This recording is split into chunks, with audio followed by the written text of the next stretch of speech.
मैं पुजारी यार आप सभी का अपने यूट्यूब चैनल में स्वागत करता हूं। और फ्रेंड्स, मैं आप सभी के लिए सोशियोलॉजी सब्जेक्ट तथा समाजशास्त्र विषय की क्लास लेकर आता हूं।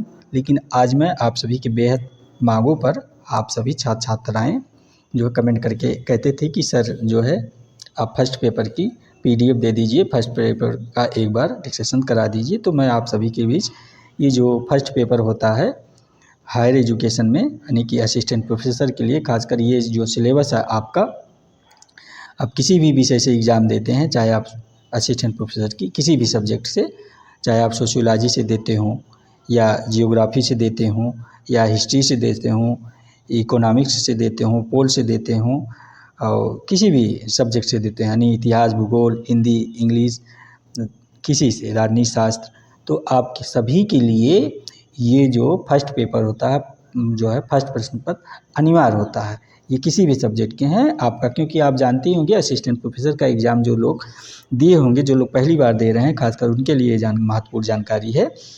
आपका जो है पहला प्रश्न पत्र आता है, उसमें से जो होता है फर्स्ट पेपर, वो सामान्य पेपर होता है जिसमें 30 प्रश्न पूछे जाते हैं और ये 60 अंक का होता है, यानी एक प्रश्न 2 नंबर का आपका होता है फर्स्ट पेपर। और ये जो है, और दूसरा क्या होता है आपका अपना सब्जेक्ट का पेपर होता है, ये तो आपको पता है। वो सब्जेक्ट का पेपर जो है जो होता है वो 70 क्वेश्चन होता है, 140 नंबर का होता है। तो इस प्रकार आपका 100 प्रश्नों का जो होता है, ये आप ध्यान दीजिएगा, कुल 100 प्रश्न होते हैं जिसमें कि आपका 230 कट ऑफ जो आती है 230 पे होता है। क्योंकि इसमें आपको ये पता होगा, ये आपका जब ये रिटर्न निकाल लेते हैं, आप रिटर्न एग्ज़ाम निकाल लेते हैं तो आपका इंटरव्यू होता है, यानी कि साक्षात्कार, 30 नंबर का साक्षात्कार भी होता है आप सभी का जो असिस्टेंट प्रोफेसर का एग्ज़ाम देते हैं। मैं उनके लिए ये जानकारी दे रहा हूँ, खासकर यूपी उत्तर प्रदेश जो है हायर एजुकेशन, उत्तर प्रदेश उच्च शिक्षा सेवा आयोग का ये बात हो रही। तो इनके लिए समान ज्ञान का ये जो अनिवार्य है प्रश्न पत्र, तो मैं उसकी सिलेबस लेके आया हूँ आप सभी के बीच। आप लोग इस सिलेबस को देख लीजिए और PDF मैं अपने टेलीग्राम पे और व्हाट्सएप नंबर पे भेज दूंगा, तो आप लोग वहाँ से डाउनलोड कर लीजिएगा। क्योंकि आप डिस्क्रिप्शन में जाएंगे इसके, तो वहाँ आपको व्हाट्सएप नंबर भी और टेलीग्राम है ऑफिशियल पुजारी, वहाँ पे भी आपको PDF मिल जाएगा। तो ये देखिए क्या कह रहा है, आप जान ही गए होंगे, समझ गए होंगे अच्छी तरह से कि आप लोगों को पेपर ये कैसे पूछा जाता है, जो मैंने बता दिया अच्छी तरह से। क्योंकि ये देखिए इसने दे रखा, आप ध्यान दीजिएगा क्या कि उत्तर प्रदेश उच्च शिक्षा सेवा जो है आयोग आपका है, ये सहायक प्रोफेसर परीक्षा यानी असिस्टेंट प्रोफेसर का ऑफलाइन कराता है, आयोजित परीक्षा ये आपका ऑफलाइन मोड में कराता है, ये आप लोगों को ध्यान देना है। और ये जो फर्स्ट पेपर होता है सामान्य ज्ञान का, और सेकंड पेपर आपका वैकल्पिक विषय होता है, जिसमें मैंने बताया हिंदी, अंग्रेजी, संस्कृत, भूगोल, गणित, समाजशास्त्र, कोई विषय आपका शामिल हो उससे आप देते हैं। और ये बहुविकल्पीय जो है प्रश्न उत्तर आते हैं, मतलब ऑब्जेक्टिव आते हैं, ना कि सब्जेक्टिव लिखना नहीं है आपको, ऑब्जेक्टिव है ये, जिसमें समान ज्ञान से 60 प्रश्न 60 नंबर का होता है, मैंने बता ही दिया जो है आपका। और अपने सब्जेक्ट से 140 अंक का होता है, यानी कि 70 प्रश्न यहाँ से, 30 प्रश्न यहाँ से, 100 ये हो गया। और अगर आप जो है हर प्रश्न जो है 2 नंबर का होता है, और आपका साक्षात्कार जो होता है वो 30 नंबर का होता है। ये आप सब ध्यान दीजिएगा जो असिस्टेंट प्रोफेसर का एग्ज़ाम दे रहे हैं, खासकर उन छात्र छात्राओं, प्रतियोगी छात्र छात्राओं के लिए है ये सूचना। यदि आप भर्ती में चयनित होते हैं तो आपको जो है 3 चरणों में से गुजरना होता है। आप बताएंगे वही जो सामान्य अध्ययन आप पढ़ते हैं और वो आपका सब्जेक्ट का होता है, फिर आपका इंटरव्यू होता है, उसके बाद आपका सिलेक्शन तो हो ही जाता है। और आपका ये जो अभी विज्ञापन आया है, आप लोग जान ही रहे हैं एग्ज़ाम होने वाला है, क्योंकि आयोग का पूरी कोरम जो भर्ती प्रक्रिया की थी हो गई है, सदस्यों की नियुक्ति हो गई, अध्यक्ष की नियुक्ति हो गई, क्या कहते हैं आपके एग्ज़ाम कंट्रोल की नियुक्ति हो गई, संभवतः आपकी परीक्षाएं जल्दी होंगी हैं। क्योंकि आपका ये जो उत्तर प्रदेश असिस्टेंट प्रोफेसर की भर्ती आई थी, आप लोग जान ही रहे हैं, और फार्म डाल ही दिए होंगे। और ये परीक्षा जो है ऑनलाइन में फार्म पड़ा था, ये भी आपको याद होगा, और 917 पद हैं, ये आपको भी याद होगा जो लोग डाले हैं। तो इसकी लिखित परीक्षा और साक्षात्कार होना है, ठीक है। तो वो एग्ज़ाम आपका संभवतः जल्दी होने वाला है और कैलेंडर आने वाला है। तो ये आप लोगों के लिए एक ज़रूरी सूचना थी, आप लोग समझ गए होंगे, मैंने बता दिया। और बताना क्या है, नए जो छात्र छात्राएँ हैं उनको जानकारी नहीं रही होगी, बाकी आप सब पुराने हैं जो एग्ज़ाम देते हैं उनको तो आप सभी को जानकारी होगी ही। तो ये देखिए आपका जो सिलेबस है फर्स्ट पेपर का, आप ध्यान दीजिए, फर्स्ट पेपर का आपका ये सिलेबस ये है। क्या है सिलेबस? उत्तर प्रदेश, आप ध्यान दीजिए, ये देखिए, ये जो सिलेबस आपका है उत्तर प्रदेश उच्चतर शिक्षा आयोग प्रयागराज, ये पाठ्यक्रम है आपका, यानी सिलेबस है ये पाठ्यक्रम। सामान्य ज्ञान का है, सामान्य ज्ञान विषय। तो इसमें क्या क्या पूछा जाता है, आप लोग ध्यान दीजिए। इसमें पूछा जाता है सभी विषयों के अभ्यर्थियों के लिए अनिवार्य, मैंने कहा ना कि आप किसी भी विषय से देते हो सभी के लिए अनिवार्य है। तो ये कुल जो है कितने इकाई में है, आप देख लीजिए, कुल ये 6 इकाई में है, ये आपका 6 इकाई में डिवाइडेड है कुल, ठीक है। आप लोग ध्यान दीजिएगा, 6 इकाई में आपका डिवाइडेड है। तो प्रथम इकाई आपका क्या है, ये देखिए, प्रथम इकाई है समसामयिक मुद्दे पर, यानी करंट मुद्दे पे, जिसको समसामयिक मुद्दे कहते हैं, यानी कि वे घटनाएं मान के चलिए आपका जो है 1 साल के अंदर की न्यूज इसमें रहता है समसामयिक में, मतलब जो एग्जाम होने से 1 साल पहले तक का संभवतः ज़्यादा था। तो इसलिए आप पत्र पत्रिकाएँ वगैरह जो आती हैं मार्केट में उसको पढ़ा करिए, नहीं तो आप कहाँ से करंट में रहेंगे। तो खासकर जो घटना चक्र वगैरह की आती है पत्रिकाएँ, वो एक आती है घटना चक्र की, आपको पता होगा, छोटी सी आती है बुक, वो हर महीने में तो आती थी पहले, लेकिन इस समय कभी कभार 2 महीने 3 महीने में भी आती है। इसको ज़रूर लेकर पढ़ा करिए, तो उससे क्या होगा, आपकी ये जो समसामयिक घटनाएं यहाँ से प्रश्न पूरे मिल जाएंगे, सही हो जाएंगे। और इसे आप कोई भी पत्रिका लेते होंगे तो कोई बात नहीं, उसमें भी सब मिल जाते हैं। ये तो मैं ऐसे बता रहा हूँ, ना कि मैं किसी का प्रचार कर रहा हूँ, आप लोग ध्यान दीजिएगा। इसमें क्या समसामयिक में देखिए आपका नंबर 1 दिया है, ये नंबर 1 राष्ट्रीय एवं अंतर्राष्ट्रीय प्रमुख घटनाएं व मुद्दे हैं, है ना। आपका प्रमुख व्यक्तित्व के बारे में, जो प्रमुख व्यक्तित्व होते हैं आपके, उनके बारे में रहता है। जो किसी की नियुक्ति हुई, किसी का प्रमोशन हुआ है, कौन कहाँ गया, किस देश में गया, वार्तालाप वगैरह किया, है ना। जैसे आपके प्रधानमंत्री कहीं जाते हैं किसी देश में, तो वहाँ आपका जो खेल समाचार, जैसे आप खेल समाचार जान ही रहे हैं, हॉकी है, फुटबॉल है, ये सब खेल है, क्रिकेट होता रहता है, उसके बारे में कौन हारा, कौन जीता, कौन कौन सा पद प्राप्त किया, जो है मतलब इन सब के बारे में। विज्ञान के क्षेत्र में नवीनतम शोध, विज्ञान के क्षेत्र में जो विज्ञान में शोध होते रहते हैं, इसके बारे में आपको जानकारी होना चाहिए।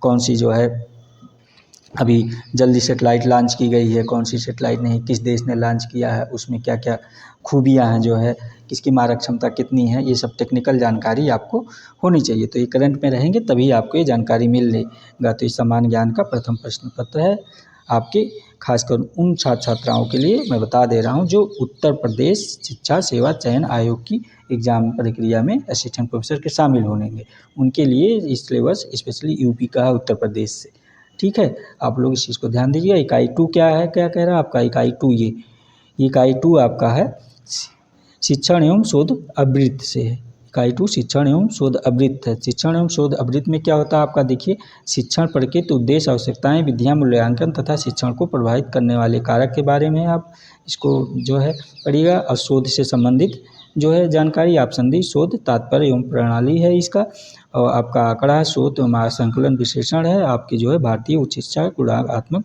विकास एवं यूजीसी की भूमिका है, क्या होती है आपका जो है यूजीसी जो नेट जेआरएफ की एग्ज़ाम कराता है, उसके बारे में दिया है कि इसकी भूमिका क्या है, आपको जानकारी इसकी होनी चाहिए।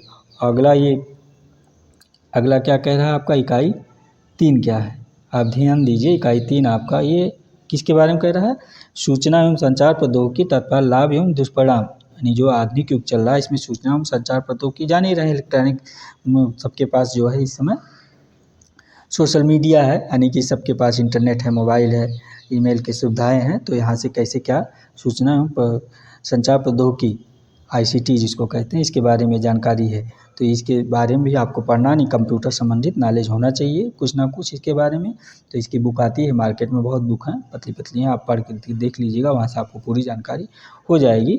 और ये इंटरनेट एवं ईमेल का आधारभूत ज्ञान, इसके बारे में जानकारी चाहिए। सूचना एवं संचार संबंधी शब्दों का सबसे जो मतलब पूछता है ना कि शब्दों के बारे में कि इसको क्या कहते हैं, जैसे आपका कहते हैं ये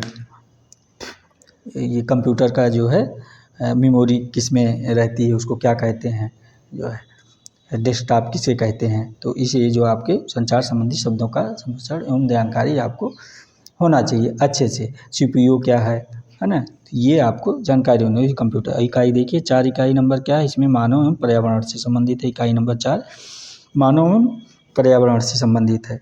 तो ये मानव एवं पर्यावरण का अंतर संबंध क्या है, पर्यावरणीय क्षरण कारण निवारण पूछा, पर्यावरण से संरक्षण हेतु राष्ट्रीय एवं अंतर्राष्ट्रीय प्रयास यानी पर्यावरण की जो नुकसान हो रहा है उसी का बचाव राष्ट्रीय अंतर्राष्ट्रीय लेवल पे क्या किया जा रहा है, पर्यावरण का नुकसान कैसे कैसे हो रहा जो है, आप पर्यावरण के बारे में जानते ही हैं। जल प्रदूषण, वायु प्रदूषण है ना, ध्वनि प्रदूषण है। तो इसके और मानव एवं पर्यावरण, मानव के ऊपर इसका क्या प्रभाव पड़ रहा है, इससे क्या लाभ है क्या ना है, आप इसको इसकी जानकारी होनी चाहिए। अगली इकाई आपकी इकाई 4 है भारतीय इतिहास एवं भूगोल। ये इकाई 4 भारतीय इतिहास एवं भूगोल, यहाँ से प्रश्न आते हैं।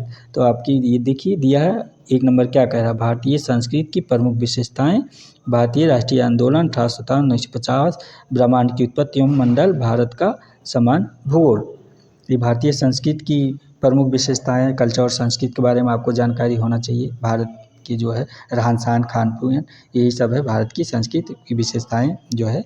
भारतीय राष्ट्रीय आंदोलन जो होते रहे 1857 से 1950 तक, यानी आधुनिक भारत का इतिहास आपको पढ़ना है, ठीक है, कुल मिला के 1950 तक का इतिहास। ब्रह्मांड की उत्पत्ति और सौरमंडल यानी भूगोल का चैप्टर ही आपका यहाँ से पढ़ना है ना। ब्रह्मांड का निर्माण कैसे हुआ, क्या है, सौरमंडल के बारे में जानकारी चाहिए, ग्रह नक्षत्र के बारे में, ठीक है। ये है भारत का समान भूगोल, आपको जानकारी होनी चाहिए कि कहाँ पे भारत के किस क्षेत्र में जो है पहाड़ी एरिया है, किस क्षेत्र में समतल उपजाऊ ज़मीन है, कहाँ पे काली मिट्टी पाई जाती है, कहाँ पे वर्षा ज़्यादा होती है, वर्षा कम होती है, ये सब भारत के समान भूगोल की जानकारी आपको रखना है। तो अगली इकाई क्या है, कौन सी, ये इकाई आपकी, ये देखिए इकाई 6 है, लास्ट इकाई 6 इकाई है। इसमें क्या दिया है, भारतीय संविधान एवं अर्थव्यवस्था। ये भारतीय संविधान एवं अर्थव्यवस्था, यहाँ से प्रश्न बहुत पूछे जाते हैं, ये आप लोग ध्यान दीजिएगा। इसमें जो है भारत का संविधान आपको एकदम जरूर, ये देखिए प्रस्तावना, मूलाधिकार और नीति निर्देशक तत्व 1 नंबर है। तो भारत का प्रस्तावना आप जान ही रहे हैं, यहाँ से प्रश्न पूछा है, नीति मूलाधिकार से नीति निर्देशक तत्व से आप संविधान को अच्छे से थोड़ा सा पढ़ लीजिएगा। यहाँ से प्रश्न, भारतीय राजनीतिक व्यवस्था आपका ये नंबर 2 है। भारतीय राजनीतिक व्यवस्था, विधायिका, कार्यपालिका और न्यायपालिका, इसके बारे में आपको जानकारी होना चाहिए जो है अर्थव्यवस्था बारे में। ये सब की इसकी बुकें मार्केट में बहुत हैं, आप पढ़ लीजिए, अच्छी अच्छी बुकें हैं, जो कोई भी बुक ले लीजिए, पढ़ लीजिए, आपकी तैयारी हो जाएगी। ये फिर देखिए निर्वाचन आयोग और लोक सेवा आयोग है कि निर्वाचन आयोग का काम क्या है, जो चुनाव वगैरह कराता है भारत में, इसकी क्या भूमिका रहती है। और लोक सेवा आयोग मतलब जो परीक्षाओं की आयोजन करता है आपका, उसके बारे में जानकारी आपको होना चाहिए, कैसे क्या है। अब फिर आपका ये 4 नंबर क्या है, जनसंख्या है, गरीबी, बेरोजगारी, योजना, विकास, आकार, इसके बारे में आपको जानकारी होना चाहिए कि भारत की जनसंख्या कितनी, विश्व की जनसंख्या कितनी है, क्या है, गरीबी, बेरोजगारी क्या स्थिति चल रही है, योजना, विकास, ये सब जो आप करंट में रहेंगे, वो पत्रिकाएँ वगैरह पढ़ते रहेंगे, आपको पूरी जानकारी होगी। तो इसलिए आपको यदि इस एग्ज़ाम को क्वालीफाई करना है तो फर्स्ट पेपर है आपका काफ़ी महत्वपूर्ण, इसको ज़रूर पढ़िए, आप लोग अच्छे से पढ़िए, नहीं तो फिर वही है कि आप जो है परीक्षा तो देंगे लेकिन सिलेक्शन पाने से वंचित रह जाएंगे। अगला चैप्टर देखिए 5 नंबर है आपका, कृषि है, उद्योग है, व्यापार है, धन है, मुद्रा बैंक एवं पूंजी बाजार, इसके बारे में आपको एग्रीकल्चर के बारे में, भारतीय एग्रीकल्चर प्रदेश के बारे में, उद्योग के बारे में, क्या क्या किस लिए फेमस है, कौन सा उद्योग है, जैसे चीनी उद्योग भारत की सबसे फेमस उद्योग है, कपड़ा उद्योग है, सब आप जानना चाहिए। व्यापार की कहाँ से कहाँ, किस देश से क्या व्यापार किया जा रहा है, ये ध्यान है।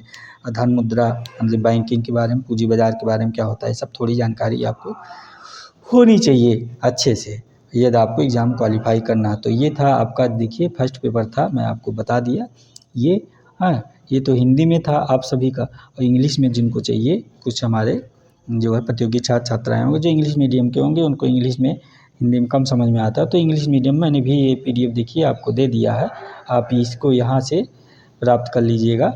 ये सब PDF आप जाएंगे हमारे टेलीग्राम लिंक पे जुड़ेंगे, वहाँ से आपको मिल जाएगा, ये निकाल लीजिएगा PDF जो है, वहाँ मैं आप सभी को दे दूँगा, और या व्हाट्सएप नंबर पे जुड़ेंगे तो वहाँ से भी आपको मिल जाएगा, डिस्क्रिप्शन में लिंक मिल जाएगी, व्हाट्सएप नंबर भी, टेलीग्राम लिंक भी मिल जाएगा।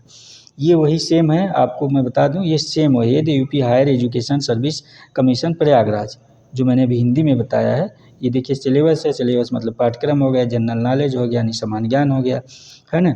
कंपल्सरी ऑफ ऑल डिसिप्लिन हो गया, वही जो कंपल्सरी यानी अनिवार्य सभी के लिए। यूनिट फर्स्ट है करंट अफेयर से, मैंने कहा ना समसामयिक यानी करंट अफेयर, आपको वही बता रहा था, वही है जो है ना। तो इसमें देखिए ABCD करके दिया था, वहाँ 1 2 3 दिया था, आप इसको इंग्लिश मीडियम वालों के लिए ये है। तो इसमें भी आपकी वही 6 यूनिट इसमें भी होगी। ये देखिए लास्ट में यूनिट 6 यूनिट इसमें भी है। सब तो आप देख लीजिएगा। ये देखिए इसमें दिया नहीं है, आपका प्रॉब्लम है, fundamental rights and descriptive principles है। तो ये आपका ये नंबर ऐसे दे रखा है। तो आप इसको हिंदी इंग्लिश मिलान कर लीजिए, जो चीज़ ना समझ में आए वो चीज़ हिंदी में तो इंग्लिश में देख लीजिए। लेकिन हमको नहीं लगता कि आप सभी में किसी को ना समझ में आएगा, क्योंकि जो है आप यूपी में हिंदी का बोलचाल भाषा हिंदी मीडियम के छात्र ज़्यादा रहते हैं, खासकर यूपी बोर्ड में आप देखिए ना। बाकी कुछ सीबीएसई बोर्ड से और आईसी बोर्ड से रहेंगे वो इंग्लिश मीडियम वाले, तो अपना इंग्लिश मीडियम देख लेंगे, आपको कोई दिक्कत नहीं है। इसका आप सभी को पीडीएफ मिल जाएगा। ये मैं देखिए आप सभी को दिखा दे रहा हूँ। ये 1 पेज और 2 पेज का है ही, ज़्यादा तो है नहीं। आप लोग खासकर इसको निकलवा के अपने पास रख लिया कीजिए। सिलेबस ज़रूर होता है, क्योंकि बिना हथियार की लड़ाई नहीं होती फ्रेंड्स, आप लोग ध्यान दीजिएगा। सभी लोग 26 प्रतियोगी छात्र छात्राओं से मैं कह रहा हूँ, बिना हथियार की लड़ाई नहीं होती। आप लोग सिलेबस ज़रूर निकाल के रखिए, ठीक है। तो उम्मीद करता हूँ आप सभी के जो है प्रथम प्रश्न पत्र समझ में आ गया होगा।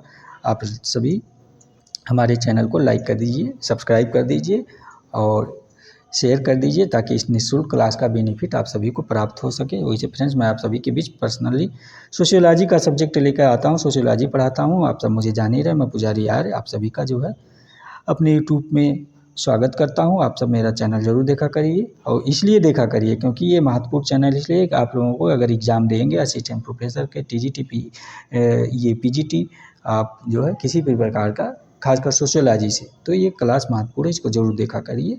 फ्रेंड्स आप सभी का बहुत बहुत धन्यवाद। Thank you very much. Thanks for watching.